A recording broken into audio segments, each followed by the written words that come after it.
Start. आप सभी को सुप्रभात। आज दिनांक 16/6/2022 दिन गुरुवार को हम आप सभी को प्राणायाम के अर्थ एवं महत्व के बारे में बताएंगे। यह हमारे लिए किस प्रकार महत्वपूर्ण है और हमें इसे कैसे और किस समय करना चाहिए। आइए हम कुछ प्राणायाम को करके दिखाते हैं। सर्वप्रथम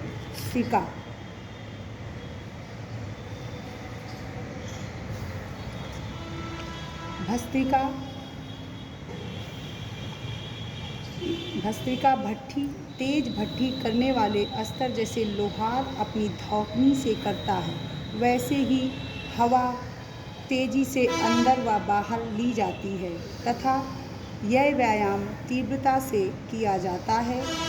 एक बार सांस अंदर, एक बार बाहर। भस्त्रिका को एक चक्र को पूरा होता है तथा धौंकनी जैसी आवाज़ आती है। भस्त्रिका के फ़ायदे हमारे लिए किस प्रकार भस्त्रिका फ़ायदेमंद है। हमारे फेफड़ों की कैपेसिटी क्षमता को बढ़ाती है और सांस की प्रक्रिया को बिना किसी अवरोध के स्टार्ट रखती है। इस तरह से करने से हमारा शरीर स्वस्थ रहता है, हमारे तंत्रिका तंत्र को भी स्वस्थ रखती है। उच्च रक्तचाप तथा निम्न रक्तचाप रोगियों को फ़ायदा पहुंचाती है। तंत्र को भी शीतलता तथा आँखों और कानों को भी आराम देती है।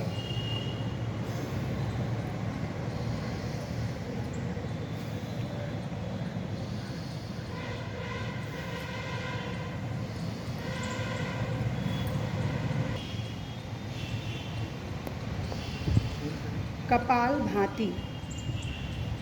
कपालभाति का अर्थ है खोपड़ी तथा भाति का अर्थ है रोशनी या चमक। यह भस्त्रिका प्राणायाम से थोड़ा हल्का है।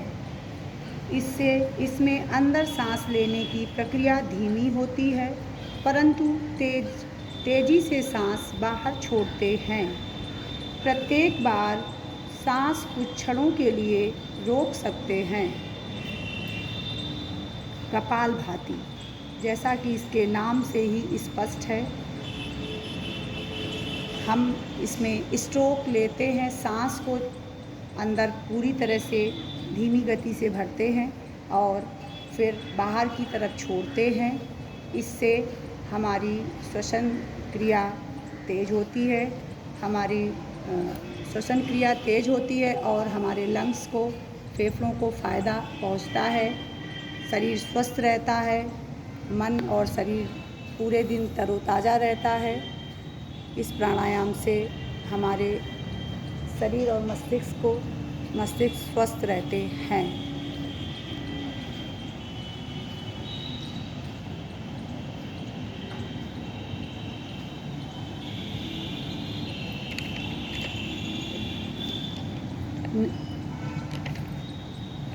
अनुलोम विलोम।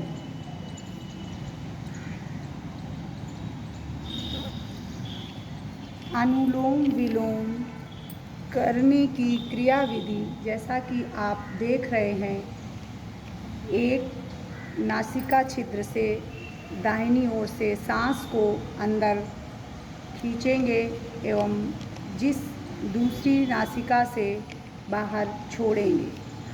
इसके बाद ये प्रक्रिया इसी तरह से करेंगे और एक नासिका से लेंगे और दूसरी नासिका से छोड़ेंगे। इसको हम बराबर करते रहेंगे। इसके करने से हमारी जो नासिका है उसके छिद्र साफ़ हो जाते हैं और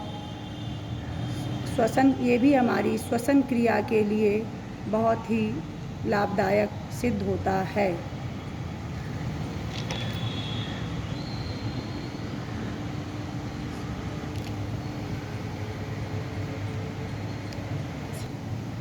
भ्रामरी प्राणायाम।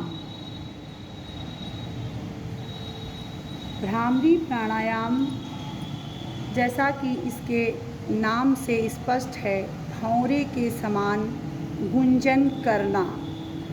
अपने हाथों को पूरी तरह से खोलकर एक कान में, अंगूठे को कान में डालेंगे और सब छोटी उंगली को नाक और होंठ के बीच में रखेंगे।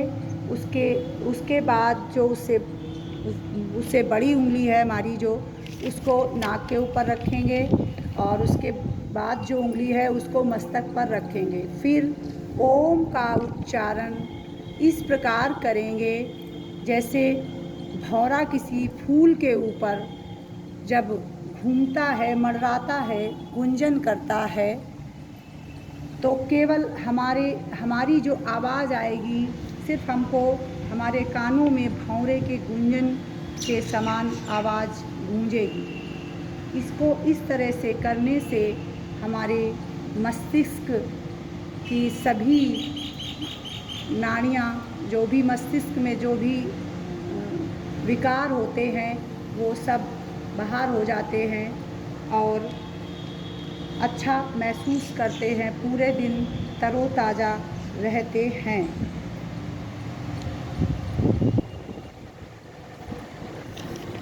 यह नाड़ियों को शांत करके पूरे तंत्र को ठीक बनाता है। धन्यवाद। शीतली प्राणायाम।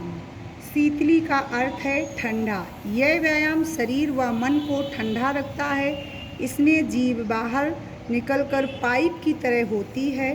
सी सी की आवाज़ में सांस लेने से फेफड़े पूर्ण रूप से भर जाते हैं। सांस को अधिकतम समय के लिए रोके रखें, फिर दोनों नासिकाओं द्वारा हवा बाहर निकालें।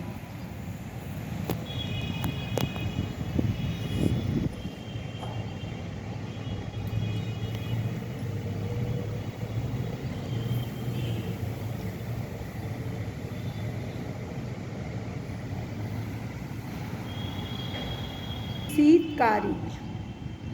इसमें शरीर में शीतलता पैदा होती है, जीभ मुड़ती नहीं, होठों को मोड़ा नहीं जाता तथा जीभ की नोक दांतों से बाहर निकाली जाती है। आम अवस्था की तरह जीभ को समतल रखा जाता है। यह प्राणायाम गर्मियों में करने से शरीर को बहुत लाभ होता है। गर्मियों में करने से हमें गर्मी का एहसास नहीं होता। ये दोनों प्राणायाम गर्मियों के लिए बहुत ही लाभकारी सिद्ध होते हैं।